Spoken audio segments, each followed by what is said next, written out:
أعوذ بالله من الشيطان الرجيم. We seek refuge in God from Satan, who was the basic cause for us being here in this world. And may God make it backfire on Satan, give us happiness in this world and forever, through believing in God alone. Bismillah ar-Rahman ar-Rahim. In the name of God, most gracious, most merciful. We're going to start to Surah 51, page 366. And our teacher tonight, I forgot his name. I don't know, do you remember? What's your name, sir? Rashid. What's your name? Rashid. Doug. I'm serious, he actually forgot. Rashid? Douglas Brown. Oh, Douglas Brown? Yes. You're sure? I'm sure of that. Okay. You'll find out later when I He's a very nervous teacher today. And you can guess, no, first, that we're having a wedding tonight. The most handsome guy is the groom, and you can tell who the prettiest girl in town tonight is. So as soon as we finish the Quranic study, we're going to have these two united, inshallah. Okay, Douglas. Bismillahirrahmanirrahim. If I lose my speech or get tongue twisted tonight, you all know why. So You're excused. Okay. In the name of God, most gracious, most merciful. By the blowing winds carrying clouds and bringing bounties to be distributed by command. What is promised to you is truth. Judgment is sure to come. I'd like to stop here. I'd like to stop first of all and bear witness that the clouds and the winds have came and they're bringing bounty outside right now. And we know that that promise is true. Today Abdullah went over some more characteristics of the code, proving that when Allah says He has preserved the Quran, He's preserved it. That Allah has all knowledge, and it doesn't make any difference what a person does or they don't do, what disbelievers believe, feel, and think. It doesn't really make any difference what type of power that a person has in this world, influence or whatever. They simply cannot overwhelm Allah. He knows what they have and what they don't have, and He controls everything, their thoughts. And just like Allah brings the rain, the bounty, He brings a life by His command. And it's distributed equally, so that in one way or another, all of us are nourished by the water. The very process in creation by which rain is produced is a miracle in itself, in terms of the orbit of the earth within a specific angle in relationship to the sun and the change of the seasons. Many people don't know that the 24-hour difference in heat and cold in the earth causes the winds to flow on the earth. That's one of the things that causes the winds to flow, the alternation of light and darkness, of the heat and cold. And just imagine what it would be like if it was night all the time, or day all the time. These laws that Allah has created, these winds would not travel as they do in bringing the bounty to us. What is promised to you is true. God is telling us as sure as we can see the rain in front of our eyes, as sure as we can see the majesty of the clouds in the sky and how it becomes saturated and it falls, this is true. What God promises is true. And the judgment is sure to come. Why do we know that it's sure to come? Because God tells us it's sure to come. That's one of the reasons. As was pointed out in the khutbah, The minimum requirement to be a Muslim is to submit. To submit to what God tells us and what He teaches us.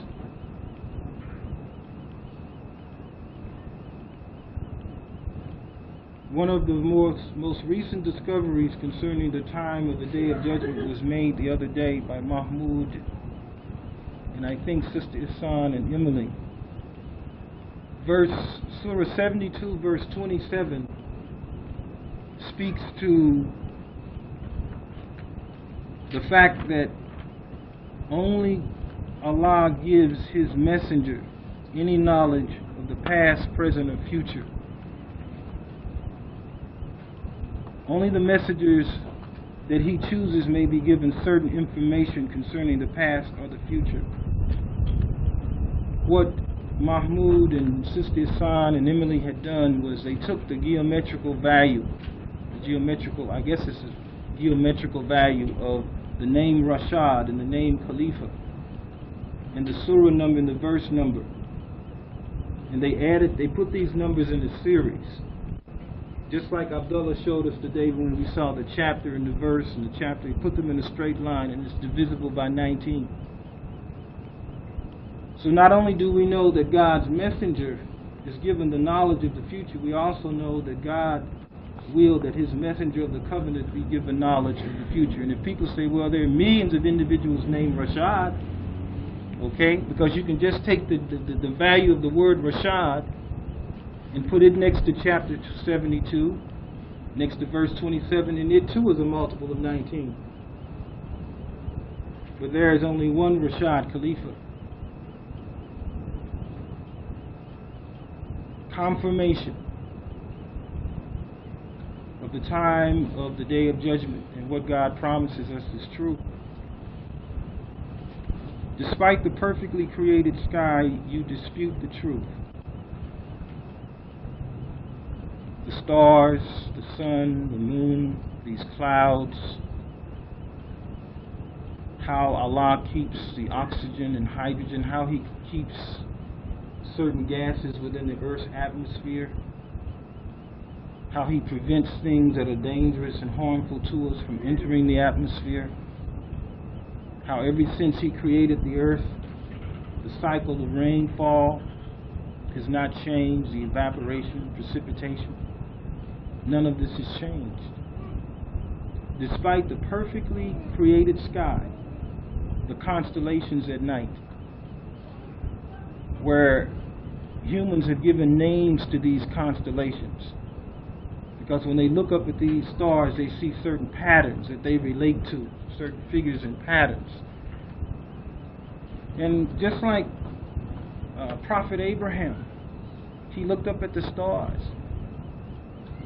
and he realized that this was not an accident.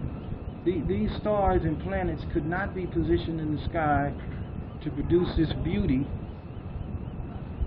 to control the movements of other heavenly bodies. There had to be some higher being responsible for this.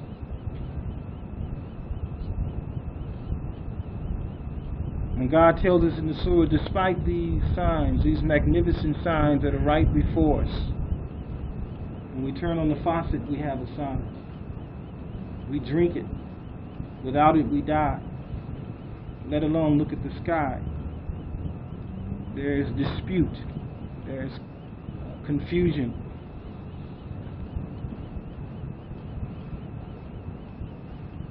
Why is there? Well, what are some of the reasons for the dispute and the confusion?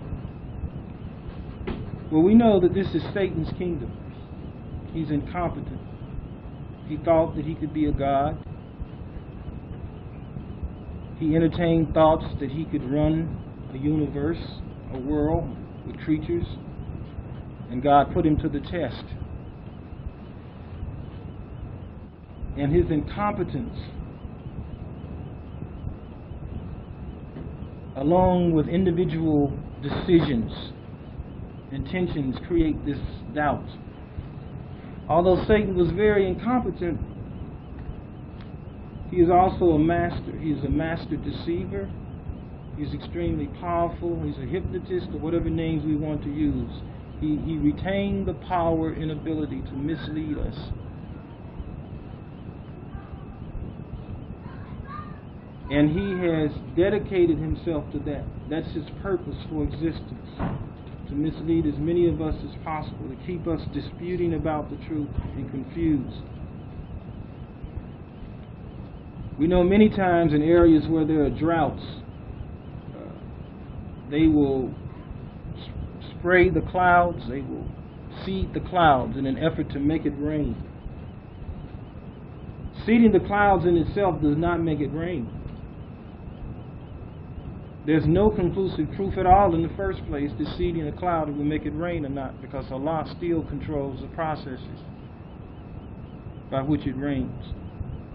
But what man learns is he learns some of the laws and principles governing rainfall. But he forgets the lawmaker. He learns laws, he learns rules, but somehow Satan has hypnotized him where he can't make the logical connection between the law and the rule and the lawmaker and the ruler.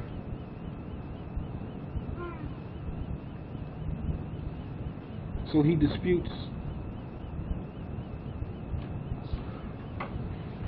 Any questions in the first 8 verses? Comments? Well, we need to comment on the first, on the title of the surah. You know, a believer appreciates God differently from people who are unaware or who are not strong believers. You can see here that the title of the surah is the winds, and we learn from the first few verses that the winds, their main job is to carry clouds that bring bounties. We need that water. So in order to appreciate God and these simple words, just imagine yourself sending 10 astronauts to space.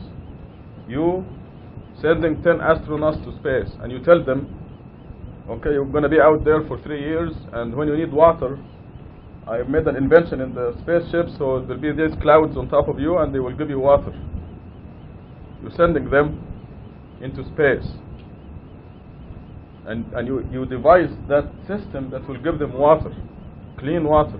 When they pollute the water they have on the spaceship, it's gonna, you know, one of the number one purification processes is distillation. So when they pollute their own water, it's gonna evaporate, it's gonna be pure water and come down again. So you tell them that, so to assure them that they will have enough water supply for 3 years, or 5 years, 10 years, whatever you're sending them. Just imagine that. See, God sent this spaceship with 5 billion astronauts. You and me, we are astronauts. That's right. And God gave us this system. God devised this system where the water evaporates and then comes down by the wind, drives the clouds here. How far are we from the ocean? We're far from the ocean. But these clouds came to us from the ocean by the wind. It's a traveling system. And then it sends down pure water. You appreciate God if you think, if you imagine sending 10 astronauts in space and you tell them, I'm going to give you the exact percentage of oxygen for you to breathe. Now in 1967 we were technologically advanced people. In 1967. But we put 3 astronauts in a capsule in an atmosphere of 100% oxygen. Pure oxygen, right? To breathe. And all it took was a spark. And the 3 astronauts were combusted. Ed White, Gus Grissom, and Rashad Khalifa. They are not with us today because of that. We were really advanced in science. But when you put anything in pure oxygen and light a match, everything will be combusted. Everything organic, that is. In fact, this is for chemists. If any chemist is here, this is the last thing you do to find out if there is, for example, radioactivity in the ashes of anything. You put it in a closed thing there, you fill it with 100% oxygen, and you create a spark. And everything will be combusted into ashes. This is what happened to the 3 astronauts. And that's why God didn't give us 100% oxygen. We have 20% oxygen. The rest is nitrogen. And this is what they do now. When they send astronauts into space. But they learned the hard way. So, despite we were sending people to the moon, and we couldn't give them the correct atmosphere. So these few verses here will make us appreciate God if we think of sending our own astronauts into space. Of course, you know how the oxygen is generated for us. We breathe it and we get out carbon dioxide, which is not good for breathing. So God designed the trees so they will take carbon dioxide and turn it into apples and give us the oxygen. They take the carbon and give us back the oxygen. How do you like that for a system? Can you do that for your astronauts? You tell your 10 astronauts you're going to be out there for 10 years and you're going to breathe out carbon dioxide, so I'm going to give you a couple of... I invented these plants or something that will take your carbon dioxide, turn it into food for you, and you get the oxygen back. Such is God's creation. And you think it's all evolution, right?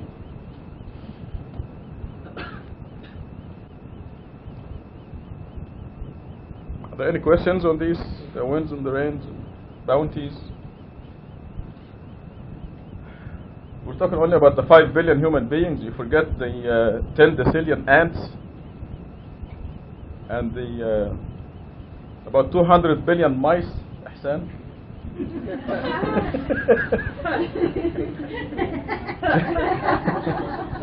There may be a few of them in this mosque running around.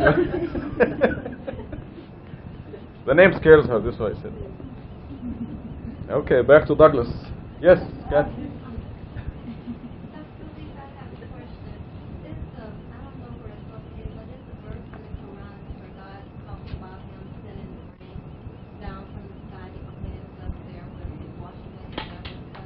Is that allegorical? No. Did you take a bath today? What did you use? Used water? Yeah. That's it.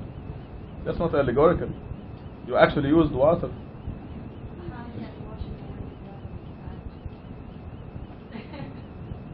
Oh. The verse says removes the devil's touch. Well, I have to think about that. No, it's in the Quran, yeah. Yeah. Well, it's... I can think of a few things. I think your translation is picking it up. I think that understanding is from earlier translation. I think your translation is that he removes the devil's curse and then found water to cleanse you or something like that. So it's not... It's not connected, yeah. Okay. I believe it's... You want to read it? Because it slumbers to pacify you and sends down water from the sky to clean you therewith, and removes the devil's curse from you. It's a separate issue. Reassures your hearts and strengthens your foot. These are all separate issues. But one of the things we use water for is taking a bath to clean ourselves. Surah 8, verse 11. You can tell your astronauts when the water comes down in your spaceship, you can take a bath in it. 8:11 equals 19. Yeah.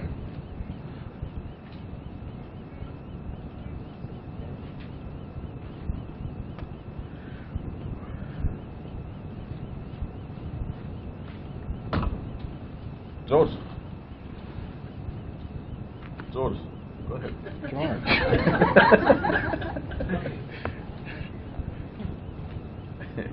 However, taking advantage of his nervousness. However, deviating to those who are supposed to deviate, woe to the falsifiers, who are heedless in their blunders. They ask, when is the day of judgment? That is a day when they suffer in hell. Taste your retribution. This is what you defiantly challenged. As for the righteous, they have deserved gardens and springs.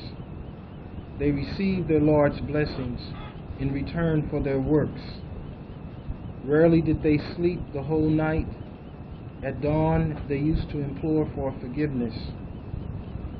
A portion of their monies was set aside for the needy and deprived. In the earth there are signs for those who are certain, even within yourselves. Do you not see? In the heaven is your provisions and everything that is promised to you. By the Lord of the heaven and the earth, this is as real as a fact that you speak.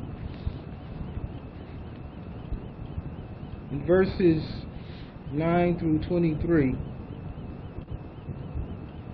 God is telling us in verse 9 that the deviators are doing exactly what they're supposed to do. And one of the reasons why they are supposed to do this is because they've chosen to do it.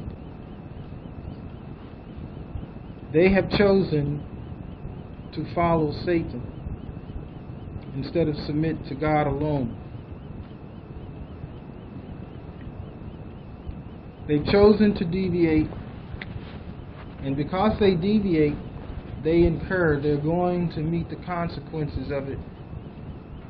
And the consequences of it, as we know, are hell. And we know in this so-called modern age, scientific age, people like to appear what they think is intelligent or have scientific minds. So there are a lot of people, you say, you believe in heaven and hell? Well, I don't know. I'm not too sure about that. There's not too much proof about it. People like to pretend as if, some people like to pretend as if they need more information before they can be confident that there is a day of judgment. Well, if you say there's a day of judgment, when is it coming? Well, now they've asked the question. They continually ask the question, and God knows they were going to ask the question, and now they've received an answer, and they still don't want it. Now, God has revealed through the code when the day of judgment will come, and they still do not want it. So they are deviating because they're supposed to deviate. Their deviation is not because they are sincerely seeking the truth and they're just simply ignorant, or they just don't know where to look and when to look. We're told in Surah 74 that the code and everything associated with the code exposes the hypocrites. It exposes the non-believers.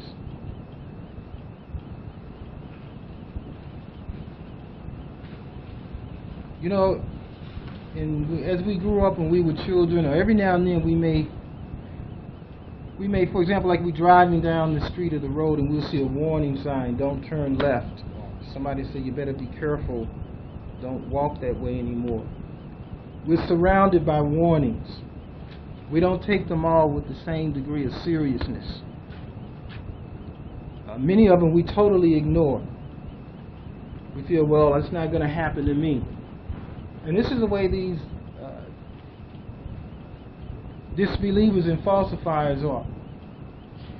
When they're warned about the day of judgment and they're warned about hell, to them it doesn't make me any difference.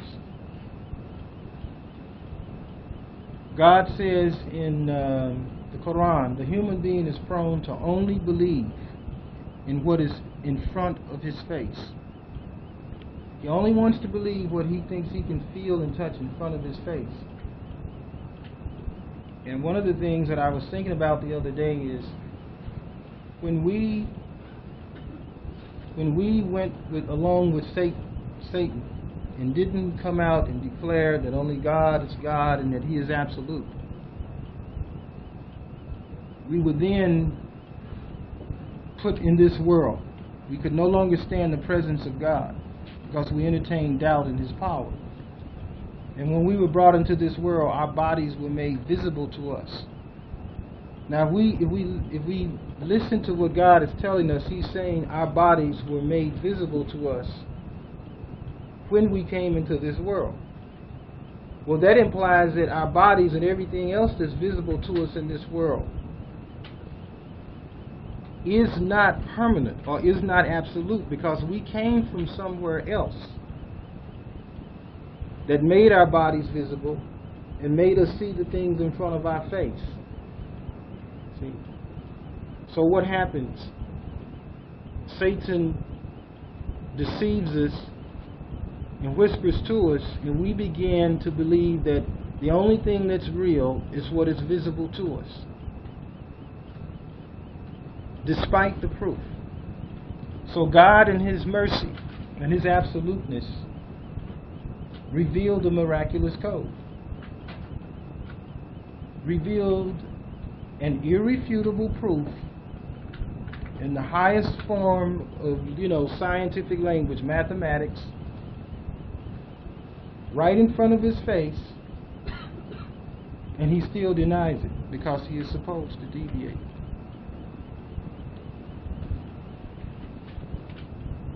And we see that as a result, the people, the falsifiers, have to taste their retribution, and they will suffer in hell because they defiantly challenged all of the signs of God. They defiantly challenged the revelation. They defied and opposed God's messenger. And we know that the Mohammedans, the false Muslims, defiantly opposed the miracle of the Quran. And we know that they also defiantly opposed Rashad as the messenger of the covenant. In contrast to these people, the righteous will be rewarded. And as we know, the descriptions of heaven and hell in the Quran are allegorical. They are termed in ways that make us think of pleasure and contentment and happiness, life, fruit, well-being, gardens with water and springs and flowers and food. But we know that we cannot describe heaven or hell.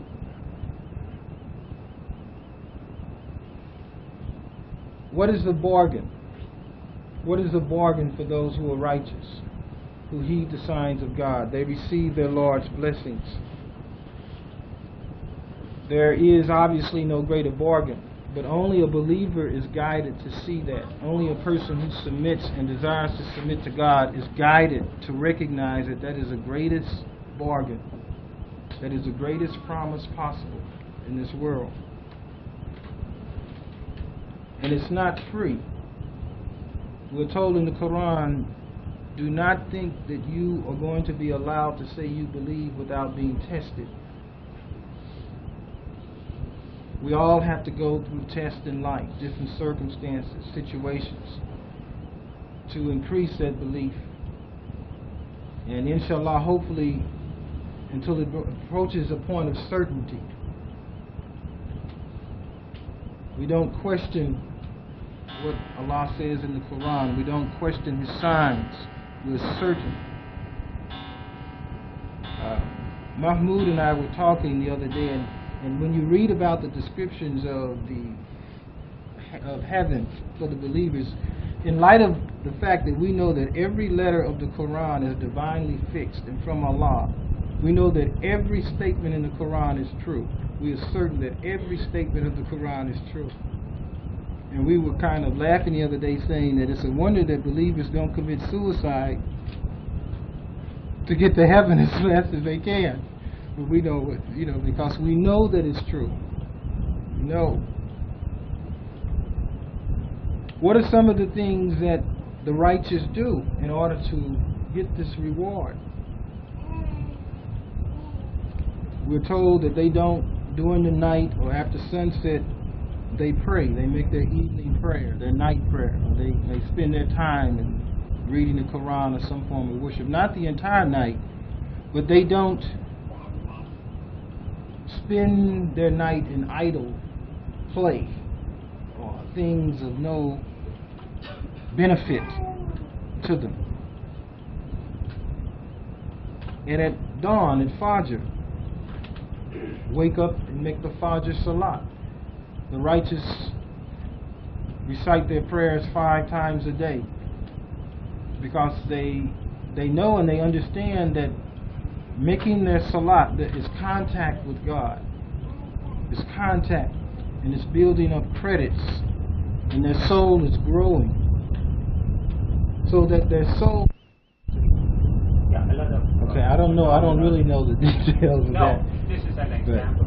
Okay. Of phenomenon that I'll give you an you believe in example. it, but you don't see it. I'll give you an example. None of us have ever seen an X-ray, but we know what happens if we get exposed to too many of them. Gamma rays. In other words, man is capable of learning that certain things exist that he cannot directly perceive because of the effect that it has on him. If he can rule out all of the possibilities of anything else in the environment, he knows that there's something there that's causing this cancer or causing this genetic mutation to take place. And he tries to learn and discover it, and if God wills, he learns that there is some invisible energy, an X-ray or a gamma ray that passes through his body, or something like that. He can't see it himself. Just like when we when a person goes to the doctor to get X-rays, when you see the picture, that's not the ray itself. See, that's an after image or a trace that is actually seen.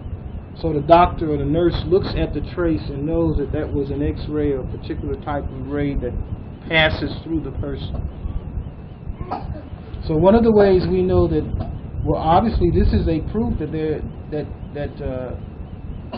all that exists isn't limited, obviously, to what we directly perceive, because so much around us affects us and influences, and we cannot directly perceive. Does that answer? Yeah, I think you quoted another verse that God is saying this, and then you use that as explaining. Okay, what I was referring to is the fact that, like, if we look up in the ceiling and we see that light, that's because of certain stimuli. That's because of certain colors and light waves that are hitting our eye, right? That has to do with the light waves and the nervous impulses and what have you that eventually lead to the sense that that is a light. I see the light. Okay. But you don't see electricity. Right. I don't see the electric. I can't see the actual light wave. See. So in that sense, what I was trying to say is that man really limits himself when he says that he only wants to believe what he can see. But we know that a lot of people don't do that, especially these days, the advance of science. That's what makes science advance. You know, people see things that physically you cannot see it with, but use of their brain and brain power and imagination, they can see things that not everybody can see them, but some people can do it. And that's the difference between other people. You're in trouble, Douglas. Martha's going to ask you a question. No, actually,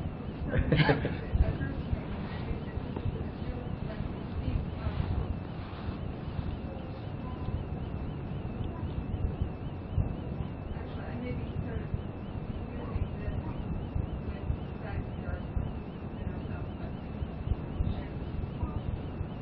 we know so much on a lot of things, but we have no idea what is the process whereby we hear each other speak and somehow understand what that person is saying. We just zero, absolutely nothing. We know that it happens, but we don't know, we don't understand by what mechanism the ear receives these waves and then somehow takes these waves and translates them to something that then goes into our brain. We just don't know. We simply have no idea how this thing happens. And we do it. 4-year-old children do it. 2-year-old children do it. I mean, language is just amazing. What the people don't understand. This is mentioned specifically as a great miracle in the Quran, the languages. Just go to Europe, and Well, we don't doubt where it. We don't doubt the fact that we're speaking. within a radius of 50 miles, not 50, 20 miles, in Europe, you can come across 15 languages. Around Czechoslovakia, Hungary, Austria. Within Czechoslovakia, there are several languages, and it's just amazing how these people understand each other, but these people don't understand them. They understand each other. And Even if we it's a all miracle. know the same language, it's still huge. Still amazing. An incredible miracle and a mystery to us at this point in our understanding. We just simply don't have the feeling.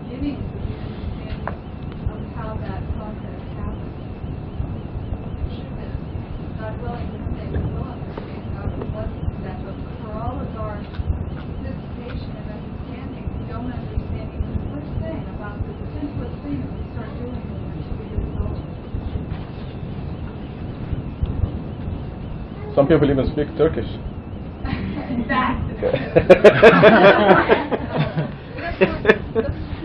like with math, it's like it's a language, but it's universal. Right. Like one and one equals two. You know, Math is about audible, yes. the first major sense that we develop in the womb is hearing. Hearing is almost fully developed in the womb before birth. Before birth. It's amazing you remember that.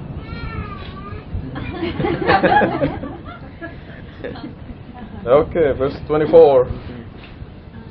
Lessons from the past. Abraham. Have you noted the narration about Abraham's honorable guests? When they entered, they said, "Peace," and he said, "Peace to you strangers."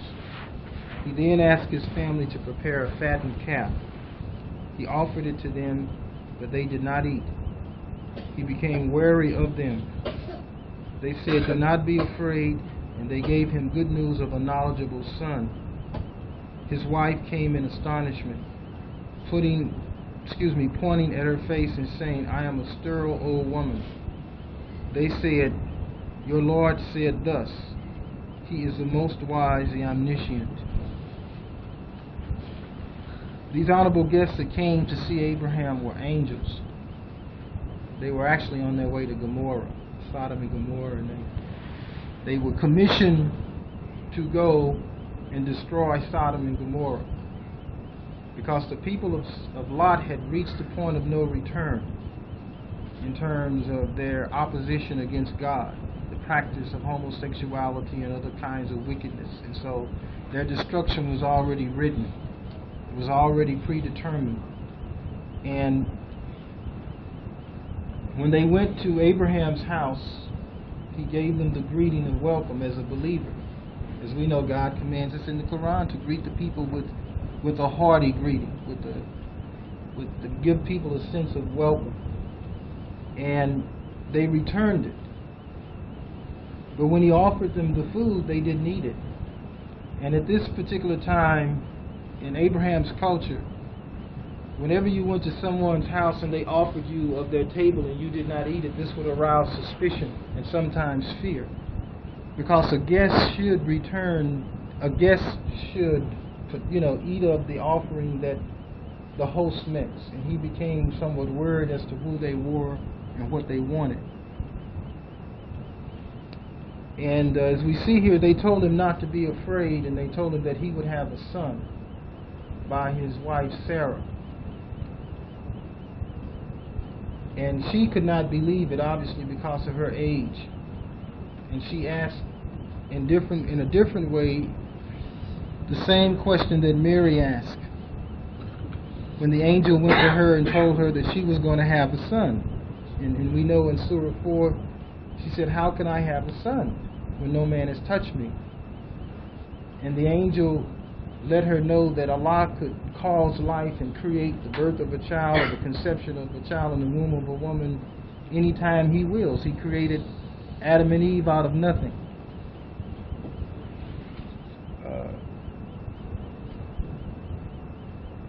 And I think this was Isaac. Okay, this was the birth of Isaac. And this was a miracle as well. The birth of Isaac was a miracle.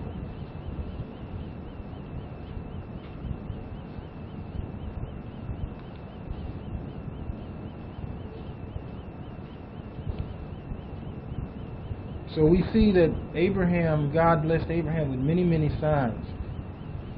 We know that in the Quran God told him to place 4 pieces of a bird on different hills. 4 birds. 4 birds on different hills, and call them together and they would come. Many pieces of 4 birds. Here we have his wife having a child well beyond the age which is normally possible for a woman to bear a child. We have the influence of Satan in the dream, where he thought he was told to sacrifice Ishmael. We also have the miracle when Abraham's father was such a wicked, he was so defiant, so arrogant, and so wicked when Abraham confronted him that he actually built a fire to cremate him, to cremate his own son. And we know in the Quran that Abraham sat in the fire until the flames died down and he walked out. The power of God, the power of Allah. Blessed with many miracles, many signs.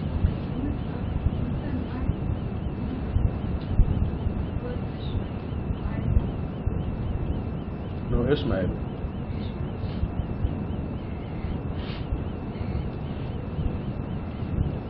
Any questions or comments?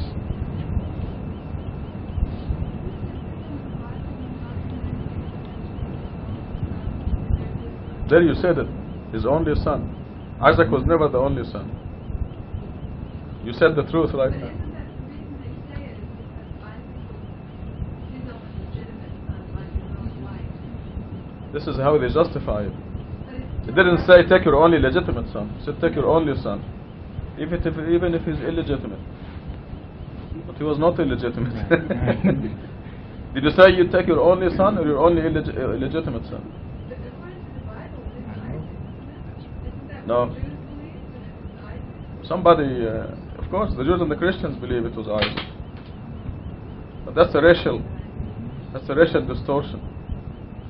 They said, take your only son, comma, Isaac, comma. So they made a boo-boo there, because Isaac was never the only son. So when you tell them, when you confront them with that only son business, because Ishmael was 14 years older than Isaac, they tell you, oh, it's because Isaac was the only legitimate son. They said, okay, let's look at the Bible. And the Bible consistently calls Ishmael Abraham's son until Abraham dies, and then they say, when Abraham died, his two sons, Ishmael and Isaac, buried him. So there's no way out. No, he didn't. No, you read it in some novel. From who? No, it's not in Genesis. No. Okay, Abraham had. Sarah was sterile. She didn't have anything but Isaac. Yeah, there are lots of novels that he said he married this and that.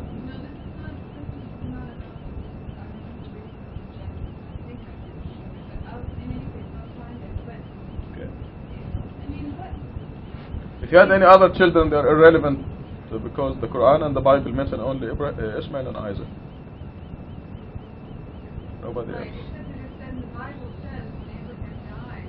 His two sons. And that would be an internal contradiction because there is other mention of other sons than that right in the Bible. I don't think so. I don't remember. Actually, that's not really. But anyway, this is the verse in Genesis 22. In Genesis 22, around 25, it says, when Abraham died, his two sons, Ishmael and Isaac, buried him. So Ishmael was Abraham's son. He was the only son of Abraham for 14 years. Isaac was never the only son. What would be the point of making Isaac? Isaac is the father of the Jews. Ishmael is the father of the Arabs. The Jews wrote played around with the Genesis, the Torah. So the idea is that they just wanted the miracle to be a miracle of Isaac. Right. They don't have anything to Ishmael to have anything to do with anything. So they made a big mistake. It's got just like the two verses in the Quran. Exactly. They made a glaring error. And they try to correct it in the newer editions of the Bible. They say, take your only one. Trying very hard, but they make it worse.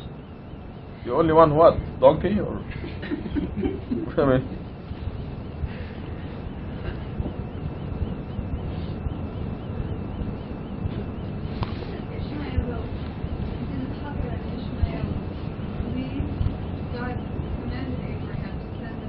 It was just another town.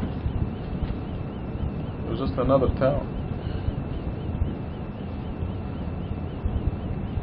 So there wasn't a period of Ishmael's life far away from Abraham. That was somehow that conception About 3 or 4 weeks. 3 or 4 weeks at a time.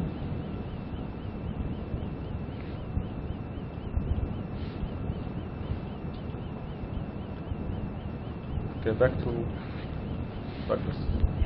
And 31. Sodom and Gomorrah. Abraham said, "Where are you going, O messengers?" They said, "We're being dispatched to guilty people. We are to shower them with stones of clay, marked at your Lord for the transgressors." We then delivered all the believers. We found only one house of Muslim submitters therein. We set it up as a lesson for anyone who fears the painful retribution. Abraham knew that they were messengers of God, that in this context angels are messengers of God. They carry warning, they carry the revelations, the knowledge, and they also carry out commands from God. It's interesting in terms of the earthquake in Armenia. After the devastating earthquake, they had a lot of people on the news conjecturing, and one of the major conjectures they came up with was that Armenia is an earthquake fault. It's a fault area. They began to conjecture. I mean, there's nothing wrong with theorizing, but what we find is that when these disasters take place, most people don't, well, at least the people who are allegedly the ones who are so-called experts or the people who are paid to give their opinion, they make no mention of God.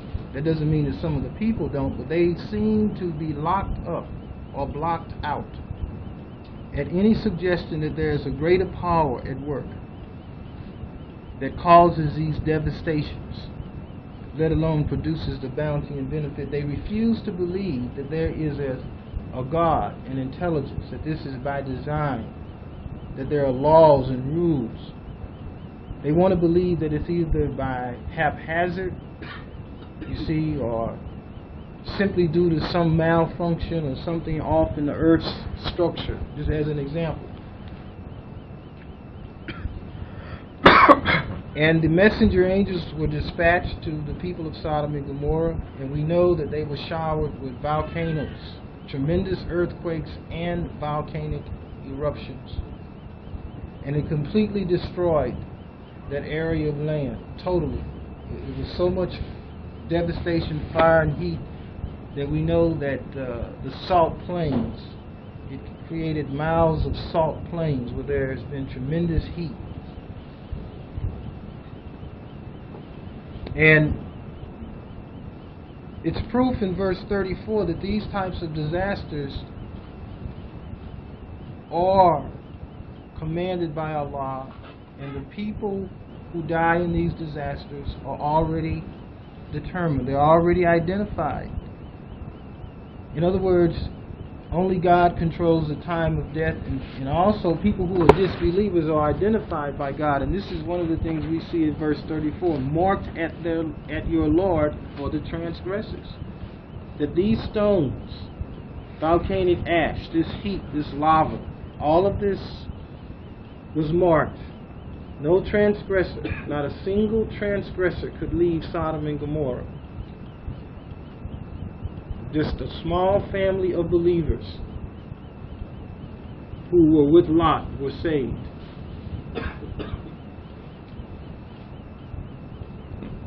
And it doesn't make any difference if you've got a seismograph in your living room to tell you if there are tremors in the earth. I mean, I'm saying it doesn't make any difference what kind of alarm system you've got.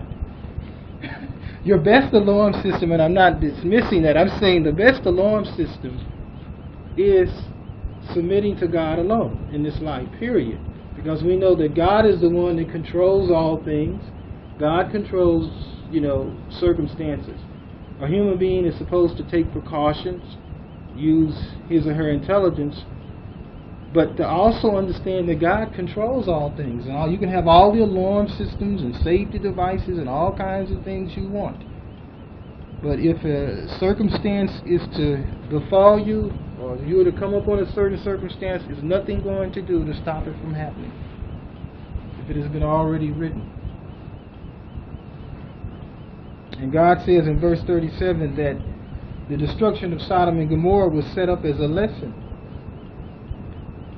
Not only for a lesson for the survivors with Lot, but for all time, our generation and generations to come. Because those soft plains are still there for anyone to see and to reflect on the magnitude of that disaster. And if someone says, well, what brought this about or what caused it? Well, again, we know that the code has confirmed that every word and sentence in the Quran is true. It's fact. And when a person is given the opportunity to be exposed to the code, to all of the information, and they sincerely want to believe, they know that the Quran is from God. And if God tells us what was behind the destruction of Sodom and Gomorrah. Are there any questions and comments? Here and in our media now they're celebrating Christmas, and during the service they were saying they were comparing it with Noah's Ark, saying only believers are saved, nothing in the earth is permanent. It was interesting. They were talking about Jesus and all this. They don't learn, do they? Haven't learned a thing. People bring the destruction on themselves. We know that with Sodom and Gomorrah, they were all corrupted beyond reform. And this is the one thing that they brought it on themselves. So it is God's law that when they do this, they are destroyed. Nowadays, where homosexuals are spread in the society, you cannot just destroy the city of Tucson because there are 1,000 homosexuals in it. But you can send a virus to pick them out. And this is what's happening now. What happens to children who are not homosexuals? Their parents brought it on them. What if they got it through blood transfusion? Right. They brought it on themselves. Their family take the children out of God's protection. This is what happens. It's actually a blessing for the children after all, but whatever disaster happens is because the parents removed their children out of God's protection. How can the parents actually be relevant to the faith of the child? Okay, we discussed this before, and we said when the parents do not follow the commandments, God assigns to their homes souls that deserve whatever is going to happen. The children are not so innocent as we think. Remember, Adolf Hitler was a cute child. Hitler was a cute, innocent child. But God knew in advance that he's going to be a tyrant. So was Gaddafi.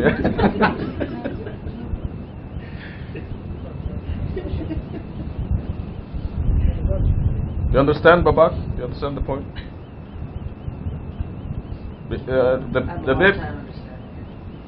babies who will be born next year, where are they now? Remember, we existed before the earth came into creation. Okay, the children who will be born next year, where are they now? Not here. Right, they're in some depository, waiting their turn to come into this world. Now, you agree that God knows which ones are good and which ones are bad, right? Okay, God told the people in the Bible that if you don't keep the commandments, you will remove yourselves from God's protection for 4 generations. So what is the mechanism? What is the mechanism here? It's that when a baby is born in a certain home next year, God will assign a certain soul to that home, right? So God does that. He assigns the souls to the homes and the environments where they grow in. So God can pick out a good soul or a bad soul depending on what the situation is. So the people who pass AIDS on to their babies, they brought it on themselves because they use drugs but AIDS is mainly a homosexual disease. There's no question about it. We're talking about children who are, for some reason or another, need blood transfusions. And Right. they get blood transfusions not from their parents. Not that the parents have AIDS or drug use. From the blood, yes. Even those. But they get AIDS because of some other jerk who had AIDS or Right. whatever. Right. And I just think of them. Okay, we are in an era now where a believing house will not need a blood transfusion to start with. We don't. I'm sorry. We are in an era where when you believe in God and follow His commandments, you will not need a blood transfusion to start with, neither you nor your family.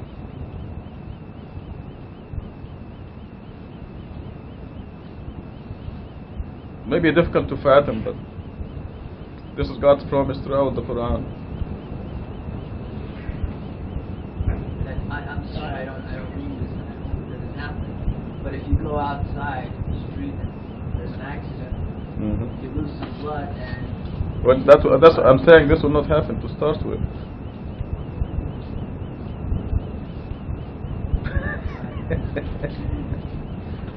God says He'll protect you from anything like that. If it has to happen, God will protect you and will give you clean blood. But I'm saying that it will not happen to start with. Okay, let me, because this is difficult to understand, and I'm not bragging or anything, but I thank God first. I want to tell you, I'm speaking from experience. And I mentioned this, it'll be boring to a lot of these people here because they heard it before. But when I was a child, I used to go swim in the canals in the countryside, the village. And there's a disease in Egypt that if you swim in the canal, you have to catch that disease called bilharzia. It is still epidemic in Egypt. And every year they'll take the children and check them for bilharzia through a urine sample. Huh? Then I used to work for so many people who live in the countryside where they would go swimming. You never even check the children. At the end of the summer, they lined them up and injected them against the Right. They just Well, they assumed asked they them, had yes. gotten bilharzia. They never even bothered checking. Right. They just did it. Lined them all up and gave them a shot. These are the ones they knew they swam in the canal, right? Well, I was living in a city, so they checked all the children, at least in my time. We'll take a urine sample and check them for bilharzia. And every time I'll come out negative. And they'll ask me, did you go to the village this summer? Yes. Did you swim in the canal? Yes. Okay, now they send the nurse with me to make sure that I'm giving them a urine sample, not a faucet. Not the sample from the faucet. They'll go with me and they'll take the sample and it'll be negative. And they'll go home and my father will ask me, did they check you for bilharzia? I say, yes. He said, what did they find? He said, nothing. And my father shook his head. It's God's protection. So I learned that from an early stage. So you can live in the virus, live in the germs, and God will protect you. So I guess God knew that I'll be passing this information on to you. And before I do anything, I thank God for His protection. Then I'm talking to you from experience. It will not happen. When you're a believer, it will not happen. You will not catch AIDS. You will not need transfusion. You will not have an accident. You don't even get traffic tickets, depending how good you are.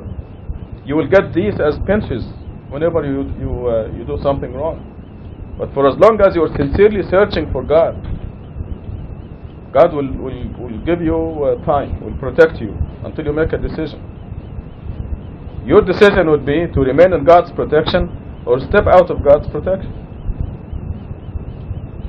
So it's your decision. God left it in our hands. But I'm saying that everybody dies at some time. That's right. Every one of us is going to die. Yes. For one reason or another, accident, cancer, That's right. whatever. Yeah, but And it's going to happen. So yes. Well, death is not a disaster. That Death, was in Egypt. no, death is a fact of life. I mean, each one of us. Now, the impression that I'm getting is that you're saying that God is going to protect us from all That's right. evil and all harm. That's right. And as long as we believe nothing harmful is going to come to us. But at the end, maybe at the age of 90, 95, 100, or whatever, Yes. we're going to die. And we're going to Yes. die of something. That's right. We're not going to stop. No, but there are different